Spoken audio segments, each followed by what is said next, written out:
Indian Navy is the largest resident power in the Indian Ocean region with its assets like warships and submarines. Now there are opportunities and challenges as well. With me is the Navy Chief Admiral Kumar. So welcome to WION.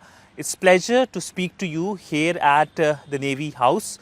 My first question to you is how do you assess the ongoing situation in the Arabian Sea and in the Red Sea? We have seen attacks happening and we have seen attacks by the Houthis when it comes to various vessels traversing that part of the Indian Ocean. Well, first of all, I'm very happy to be on this channel with you, Sidhant. If you ask me what is the situation like, I would say it is quite fragile. We have been seeing a number of attacks on merchant ships. At least 15 of them have been reported over the last about 45 days or so in the Red Sea region alone. And this doesn't count those which are near misses or which have failed attempts and so on, or which have been, the attacks which have been prevented, etc. So there is a large number of things which are happening in the Red Sea. The merchant ships are getting targeted, largely merchant ships of a particular, which have got a particular linkage with with the Israel is what is being targeted. But when you come further this side towards the North Arabian Sea and the Central Arabian Sea, I would say, there have been attacks, drone attacks on the merchant ships. Some have been at extended ranges. And this is a cause of concern, particularly for us, because this is our region and we want to keep it safe, secure and stable. And we find that the piracy is also another aspect which is probably taking advantage of all this disturbance that is happening in the Red Sea. Piracy also seems to have resurfaced. We saw one successful piracy attack and subsequently there was an attack on one of our vessels which had a large number of Indian crew. And in general, if you say in this region, it is a matter of concern for us that it has suddenly moved from safe and stable region to somewhat fragile situation. And then of late we have seen the issues between in the real North Arabian Sea as well, of disputes happening between Iran and Pakistan. So all in all, there is a lot of challenges which emerge, and therefore we have sort of responded to these challenges. So we have had a forward presence. We have been mission deployed ships, and we have increased the number of deployments, and currently we are pursuing two operations. One is the anti-piracy operations and the anti-drone operation. So the anti-piracy operation is something which has been going on from 2008, and I would say it had tapered off, and in the early part of 2023 we thought it had almost become nil. But then we find that towards the end of 23 it has again resurfaced. So therefore we have taking proactive action to ensure that the piracy is stopped and pushed back to the shores on the other side. And we are now pursuing at the same time we are pursuing the anti-drone operations also. We used to have something called the Ops Sankalp, which has been there from 2017 onwards, essentially to support the ships in the Persian Gulf. And that we have sort of strengthened so that the merchant ships in this area, in case they are getting targeted, whatever help we can do, we will be able to provide. So these are the two ongoing operations right now. And as you said, we are the largest resident naval power in the Indian Ocean region. So therefore, we need to take proactive action to ensure that the region remains safe and secure. So you mentioned about the situation being fragile in the region. Now, you also talked about various operations, but if you can give a number, how many Indian warships are there when it comes to the Arabian Sea, the northern part, the central part, and Gulf of Aden to deal with the ongoing situation?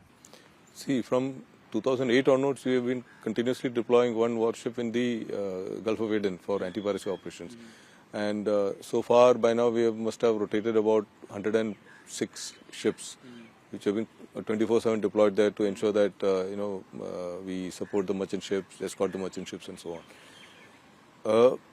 Similarly, we have been sending ships off and on to the Gulf of Guinea as well on the west coast of Africa to protect our interests there. And now with the escalated anti-piracy operations as well as anti-drone operations, we have more than 10 ships, capital ships deployed. Two of them are primarily for the anti-piracy tasks, and the rest of them are for the anti-drone support. So we are our deployments currently extends in the northern coast of Somalia, that is from Bab el-Mandab onwards, eastward, and then in the North Arabian Sea, Central Arabian Sea, and closer towards the east coast of Somalia as well for anti-piracy operations. So it's not just the ships alone, but there are P-8I aircraft, there are the MQ-9B or the Sea Guardian RPS, and closer to the coast we have the Dorniers and other RPS as well. So all these assets are being deployed to try and maintain 24/7 surveillance of our area of interest, to ensure that we know what is happening there, who's there, what are they doing, and so on. So we saw that attack, the drone attack on MV Chem Pluto in the month of December. Any outcomes? Who was responsible? We know we had the debris of the drone as well. What has been the investigation that who was responsible? Because it came very close to India's exclusive economic zone. Yeah, it was about 210 miles from Gujarat, just outside our EEZ, and it had suffered a little bit of damage. So we had responded immediately, and our EOD team embarked. The ship was brought to Mumbai, escorted by us, and then our EOD team embarked the ship and cleared the ship of explosive content, explosive material, and the debris has been taken for analysis. So what has been established that it is definitely a drone,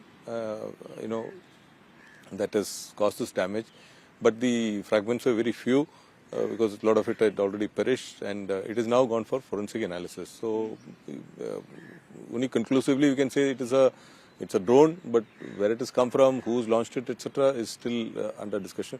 But we are hopeful that we will get some further details once because the way the number of attacks are happening, we should be able to get a little bit more clarity soon. But do you think the region is in a precipice? I mean, do you think that the instability is going to increase in coming few months, given that the attacks continue and now the situation looks to be heading towards in much more negative trajectory? I wouldn't say it is on a precipice, but I would say probably it is on the edge in many ways. And this region, I would say, when you look at it, you see the attacks by the Houthis, on the merchant shipping and the trade that is happening. Then it is further made complex by the presence of the US-led coalition, which is there in the Red Sea, right in the Red Sea from Bab el-Mandab onwards, upwards. Presence of many more multinational ships in the northern Indian Ocean region. Also, the drone attacks which are happening. Now, some of the merchant ships, they have already started rerouting around the Cape of Good Hope and coming around. Now, what does it imply? It implies that freight charges are going to go up. The transit time is going to be increased by almost 10 days. Then insurance costs will go up, etc. So further with the realignments that are happening, the war that is going on between Israel and Hamas. So all this has got a domino effect in the whole region, I feel. So we hope that it stabilizes and sort of draws down rather than getting more and more people involved in it and escalating into conflict. Because we want to see this region as a region of peace, region of safety and security for all those who use it for legitimate purposes. So now shifting gears to the larger role of the Indian Navy, it is a force to reckon with here in the Indian Ocean region. But beyond as well, the Indian warships have been traversing the high seas, whether it's Australia to, of course, parts of Europe as well. If you can give us details as to the role the Indian Navy is playing in that sense and its outreach in the wider world.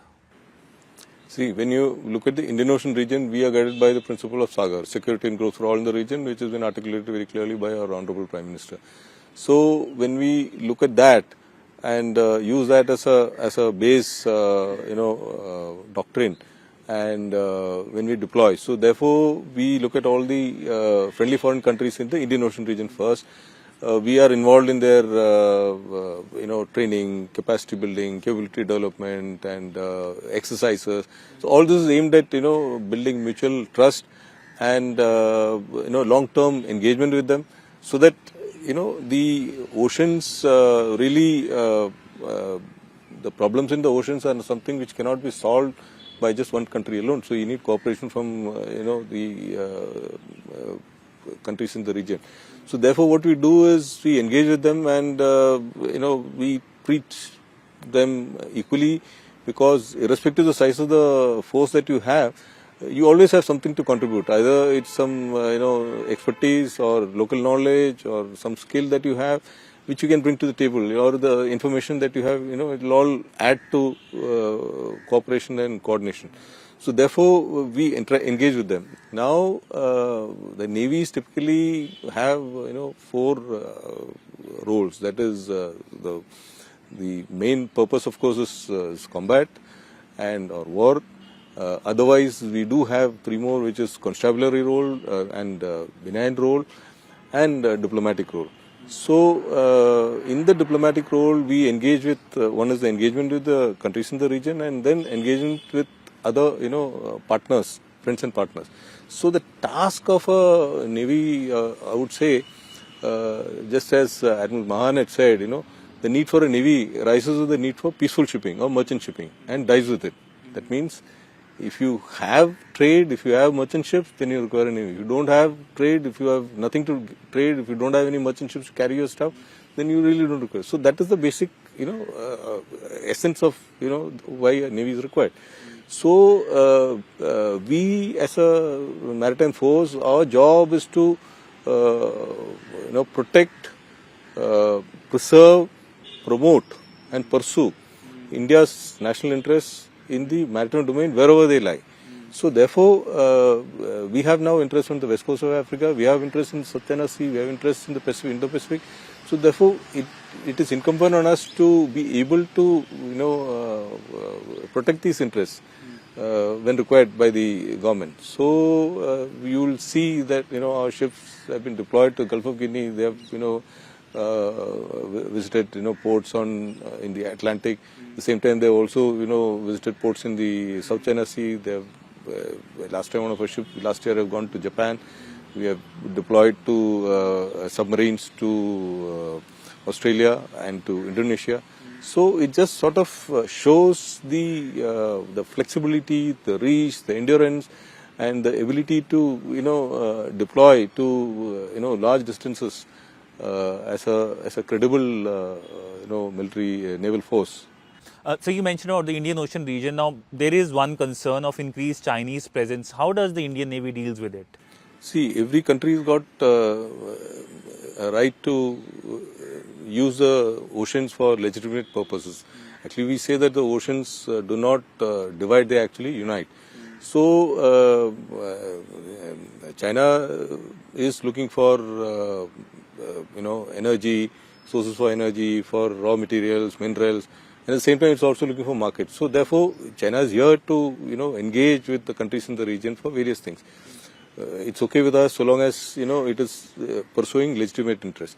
But at the same time, we find now the number of the presence of Chinese warships have gone up. We have at any point of time there are anything between 6 to 8 naval units present here. There are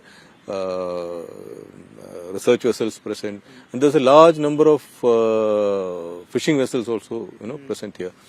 So therefore, we and in addition, they also now have a base in Djibouti, which from all the information that we have, it is essentially to support operations from there by their ships and related assets. So therefore, we keep a close watch on what is happening there. We keep a close watch on the research activities that are being pursued, and so long as it does not affect our interests, then we do keep a watch. But if it does impinge upon our interests, then of course we take necessary action. Well, there are reports that a Chinese vessel is moving towards Maldives. What's your assessment about that? What would you say on that? So they have been, some of the research vessels have been engaging with our countries in the region. They have earlier engaged with Sri Lanka. They have and done research work for them in their EEZ. Similarly, they have engaged with Bangladesh to carry out research activities in the EEZ of Bangladesh. So this probably they are making a visit, and perhaps they want to, they have been invited by the Maldives government to do some research work jointly, etc. So we will keep a watch on it closely. Sir, your message to the family members of those ex-Indian Navy sailors who are in Qatari custody. We saw the positive news, but your message to their family members. The government of India is doing every effort to ensure that they are brought back safe. So I've personally been interacting with all the authorities here, and every effort is being made to ensure that they come back. So coming back to the Maldives bit, now we know that there is an ongoing diplomatic crisis of sorts. The Maldivian president has said that the Indian so-called troops should leave, but there are question mark over the usage of the platforms as well for humanitarian purposes. So what do you make of the comments and the deadline which has been given by the Maldives president of 15th of March? See, we have been engaging with the Maldives military for a long time. It's not just something just started recently. It has been going on for a long time. We have training exchanges. We have many of them, large number of them do training with us. We have engaged in capability development as well as capacity building, with them. We have some of our ships, Dornier aircraft. All this are positioned there to assist their military in doing, various tasks that they are given. And we have maintenance teams there to support, etc. So it's a decision between the two governments. So in case we are told to, whatever the order which is given from the government, we are willing to do it. But military to military or navy to navy, between us, we have been engaging extensively. Even now we have the officers and sailors from Maldives who are doing training in our institutions. So it's a continuous process. So depending upon whatever is the decision between the governments, we will just follow it. No problem. So can you shed some light on the bilateral aspect? We have several bilateral exercises. Recently we had with Thailand as well. If you can talk about what's the future like, what are we looking at in terms of these exercises with other countries, including of course with Thailand as well? It's an interesting question that you asked, because we have just concluded the exercise in end of December. The first, exercise with Thailand, and I had also just gone on a visit to Thailand and met the chief there, because Thailand is now the chair for the IONS, and for the next 2 years. They have taken over from France, and they'll head the IONS, Indian Ocean Naval Symposium, for the next 2 years, and thereafter it is our turn in 2025 December. So it was a very important, activity they had coordinated at Thailand for, in the change of leadership of the IONS. So this exercise especially in the wake of the celebrations yesterday of at Ayodhya. It assumes significance because we have also brought some soil from Ayutthaya, and Ayutthaya actually is almost as important as Ayodhya, and the meaning is the invincible one or undefeatable. So the exercise has been named as Exercise Ayodhya, and we have and incidentally this is just one of the exercises that we are engaging with. Last year we had almost 27 exercises, 56 maritime engagement exercises, and we have had 7 coordinated patrols, 7 joint EZ patrols, and so on. So we have been engaging with the friendly foreign countries in the region extensively, and this exercise Ayodhya is just one of them which has happened. Moving from east to west, countries when it comes to West Asian region have been engaging as well. We saw the visit of the Saudi Navy chief as well. There are cadets from Saudi Arabia training with us. If you can elaborate on that aspect, how we are training, building capacity, engaging with these countries like Saudi Arabia. This incidentally last year there was a request from Saudi Arabia to give sea training to 55 cadets of the Royal Saudi Naval Force, and it was the first time that such a request had come, and we said we had worked out a time when our own training schedule was minimal, and we had offered the slot to them. So these cadets who were training in their naval academy, they had come down to Cochin. They did a few days of harbor training, and they spent extensive time at sea, hands-on, doing the actual work at sea. And they were very happy with the quality of training, because the first time they got exposure to various aspects that we do at sea, whether it is handling lowering and racing of a boat, handling a boat at sea, keeping a watch at sea, watches in the machinery room, and operating a gun, carrying out firings, so and controlling aircraft, and conning a ship, trying to bring a ship to pick up a man overboard, and whole lot of things. The entire thing that is normally taught to our own officers, the same training was given to them over those 25 odd days. And I had gone and interacted with them at Cochin, and just to get a feedback from them as to whether they're happy with the training. They were exceptionally happy with the quality of training, and they had recommended, once they went back, they said that this training should be continued. So in fact, when the Saudi chief had come on the visit, he apart from meeting many dignitaries in Delhi, he had also gone down to Cochin, where our training establishments are located. And he went around to see the training facilities, which included the simulators and state-of-the-art equipment, as well as our training ships, as well as INS Vikrant, or indigenous carrier.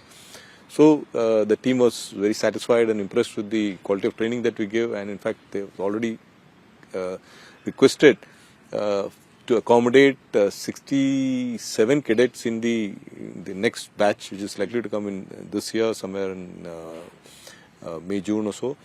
And also they want 2 cadets to be trained in the Naval Academy. We run a 4-year B.Tech graduation course where you get a permanent commission, and also another 2 officers for watchkeeping on different ships. So this engagement is going to be quite positive and progressive, and we are sure that we will be able to work together to because when you train together, especially in the junior level, then the bonds that are built, they last for almost your entire lifetime in the service.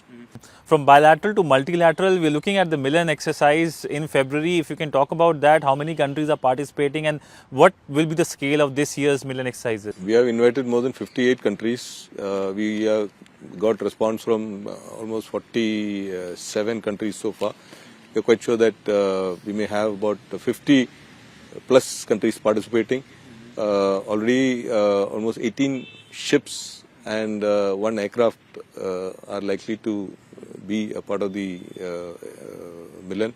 So it has got a harbor phase where the participants are introduced to subject matter expert discourses, there is a seminar, there is interaction. They get a flavor of India. Some participants are even taken to see the Taj Mahal, and some are taken to Bodh Gaya and so on. So that is one part of it in the harbour. And apart from the other, they get a idea of our culture. They are exposed to cultural shows and the various culinary delights in our country and so on. And then there is a sea phase. So in the sea phase, largely the participating ships and some of the observers will embark, and we'll have our own ships as well there. So they engage in various exercises at sea, whether it's boarding exercises, whether it is maritime interdiction operations, air defense, anti-surface, exercises, firings. So all this will be undertaken off Vizag. So it is going to be one of the it will be the largest exercise conducted by the Indian Navy so far, with such a large participation. So the French president is coming this week. Do we expect some big ticket announcement when it comes to Rafale M and other such deals which have been talked about? I'm not too sure the announcement is required or will be done, but the DAC has already approved the 26 Rafale case for the Navy. So now the activities for the price negotiation, contractual requirements, those are being taken forward. And the second one that we are doing with France is the three additional Scorpions or the Calvary class submarines, which is also been approved by the DAC and which is being pursued, because MDL is the shipbuilder for that, and we are working with them for their bid documents, etc. So these are the two projects, big projects which are having with them, and it is already on in the sense. So my final question to you is, we have talked about the situation in the Red Sea, Arabian Sea and all the situation in the Indian Ocean region, but in the larger Indo-Pacific region, there is a lot of volatility. There are countries who have been involved in the aggressive actions. What's your sense how the situation can go in a positive trajectory or can go in a very much negative trajectory? See, in the Indo-Pacific region, there are many existing disputes, both territorial, maritime. So, in a sense, it is fragile. While we should use diplomacy and negotiations to resolve these issues, there is always the scope for escalation, and escalation means it can go into a conflagration and maybe into a conflict. So therefore, there is a need for us to be prepared, and therefore that is our primary role, to deter any conflict-like situation developing. Other than that, there are a large number of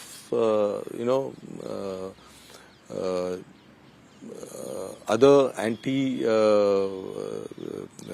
like narcotics, gun running, smuggling, then illegal immigration, IUU fishing. So a whole lot of these things are